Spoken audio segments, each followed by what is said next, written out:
Asgari ücreti yeterli bulmuyoruz. Az yani. Kurtarmıyor bile. Çünkü markete gidiyorsun, her şey çift katı yani. Şimdi 2020 lirayla geçim çok zor yani. Şimdi 3-4 tane çocuk var. Okula giden var. Yani 2020 lira bence çok az yani.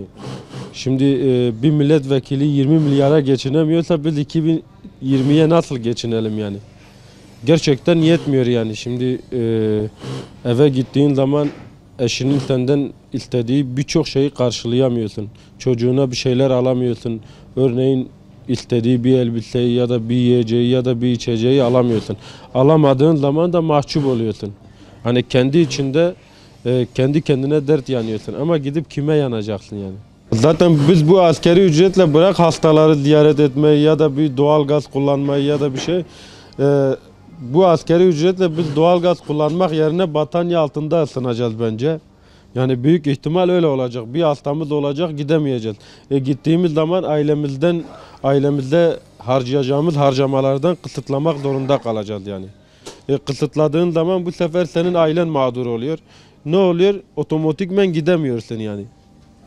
Gerçekten çok az buluyoruz. Hani 3000, 2500, 2800 arası olsaydı hani gene kurtarmıyor ama en azından çarkı çevirme şansın olurdu.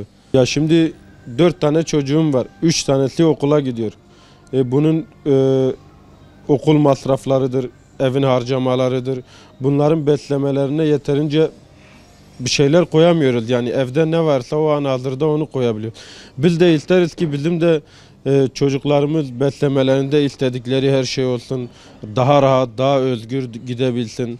Böyle ne bileyim istediği her şeyi yaşayabilsin diye. Ama bunu çocuklarımıza yapamıyoruz yani. Biz de biraz hani insanca yaşamak istiyoruz yani. Bizim tek derdimiz bu yani. Bugün Avrupa ülkelerine baktığınız zaman bizim 3 katımızı alan ülkeler var. Ne oluyor? Onlar standart bir hayat yaşıyor ama biz yaşayamıyoruz. Biz de insanız, biz de bu ülkenin insanlarıyız. Hani biz işçiyiz diye hayvanca yaşamak zorunda değiliz yani. Vergileri bence yanlış yani. Zaten verdiğin 2020 lira, o vergileri de aldığın zaman zaten insanlara bir şey kalmıyor yani. Bence kalmıyor. Devletin verdiği asgari ücret diye hesaplarsanız biz açtığında daha zekiyiz. Niye diyeceksiniz? Çünkü verdiği parayı biz de o kadar bölüyoruz ki artık yani o kadar bölmekle artık o kadar zeki olmuşuz ki artık sığdıramıyoruz. Çünkü niye diyeceksiniz? Çünkü ev kirasıdır. Siz düşünün 1 milyar 20 alan bir insan. Neden bakarsan şimdi Batman'da 700 kira veriyor. 150 de elektrik veriyor. 100 de su veriyor. Ne oldu? 1 milyar. Peki bu adam evinden mi erzak alacak? Geçimini mi yapacak? Ne yapacak bu adam? Milletvekilleri geçinebiliyorsa ona gelip geçinsinler. Zaten geçinemiyoruz ki. Yani hafta sonu geliyor. Yani ay başını getirebilmek için dışarı çıkamıyoruz. Dışarı çıksak ay başını getiremeyeceğiz. Artık hani resmen psikolojimiz bozulmuş. Nereden bakarsan zaten aylık 500 milyon, nereden bakarsan sadece mutfak masrafı var. Sadece mutfak masrafı var. Çocukların okul masrafı, cardıdır, şurdudur, burdudur.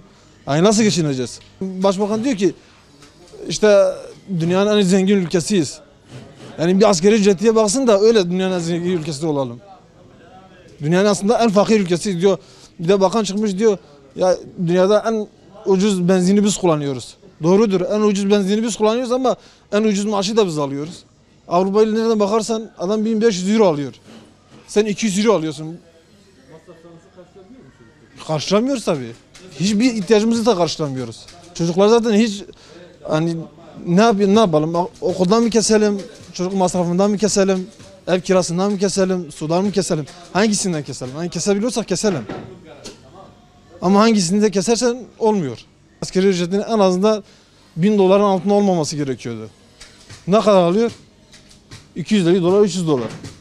Neresi ekonomi hesaplanmış? Yapabiliyorsa bugün kendileri gelip geçirsinler de görelim. Niye zenginden vergi alsınlar? Gidip milletvekilinden vergi alsınlar. Niye gelip asgari ücretini alacak da adam geçinemiyor. Bir de vergi eklenince adam ne yapsın? Valla asgari ücretin yükselmesi çok iyi oldu fakat bununla geçimimizi biz sağlayamayız. 420 TL yükselme olmuş. Bu şartlarda zaten geçinmek çok zor. Diğer bir husus dolarlar yükseldi diye fiyatlarda çok büyük bir şekilde yükselme oldu. Fakat dolarlar düştü. Ona rağmen fiyatlar düşmedi ve geçim sıkıntısı çok yaşıyoruz. Ücretle geçinebilecek misiniz? Geçinemeyiz çünkü bunun elektrik faturasıdır, su faturasıdır falan. Hani geçinemeyiz yine de. 5-6 kişilik bir aile bu maaşla geçinemez. Masraflarımızı karşılayamıyoruz. Ne gibi masraflarınız oluyor? Yani elektrik faturasıdır, su faturasıdır, doğalgazıdır, kiradır. Geçim gerçekten çok zor olmuş. Hani bu ülkede bu parayla, bu maaşla geçinemiyoruz. İşçinin ailesi pek dikkate alınmadı bence. Vergiler alınmasaydı çok daha iyi olurdu. En azından biraz daha geçimimizi daha iyi bir şekilde sağlayabilirdik. Askeri ücrete yapılan zamı kesinlikle yeterli bulmuyorum. Çünkü yani millet biraz daha yüksek bekliyordu. Özellikle bu çalışan insanlarımız daha yüksek bir asgari ücret bekliyordu devletimizden. Ama ne yazık ki devletimiz hiç kimseyi umursamadan, hiç kimseyi şey yapmadan kafasına göre bir miktar belirliyor. 2020 TL yani bizim insanlarımız için gerçekten çok az bir ücret. Zam çok etkileyecek. Geçinemeyiz kesinlikle. Hiç kimse geçinemez. Bu insanlar bu zamla nasıl geçinir ki? Su, elektrik, kira, doğalgaz, sağlık giderleri, mutfak harcamaları. Ya düşünsene bir insanın 4-5 tane çocuğu var. Bunları okula götürüyor, giydiriyor. Bunun hastalığı var, bunun her şeyi var yani. Bununla geçinebilir mi yani insanlar? Çok zor yani gerçekten. Masraflarımızı karşılamıyoruz. Bir çocuğumuzu okula gönderiyoruz. Çantasına doğru düzgün bir şey koymuyoruz yani. Ama normalde öyle olmaması lazım. Herkes biraz insanca bence yaşamalı artık yani. Kesinlikle işçinin şeyine dikkat alınmadı ve uluslar arasına hiç de uyulmadı yani. Yani bir Avrupa düşünün ki asgari ücret ne kadar alıyor? Yani Türkiye'nin 2-3 katı alıyor. Yani bu arada uçurum gibi bir fark var yani. Milli gelirle kesinlikle yeterli bulmuyorum. Asgari ücretten alınan vergiler kesilmeseydi en azından insanlar biraz daha güzelce bir nefes alabilirdi. Çok iyi oldu. Yani biraz daha yükselseydi aslında fena olmazdı. Asgari ücret önceki çok yetersizdi. Yani iyi geçinemiyorduk hani. Şimdiki hani çok iyi oldu. Elektrik, su, hani ihtiyaç falan bunlardır masraflar. Yok vallahi istediğimiz gibi şu anda karşılayamıyoruz.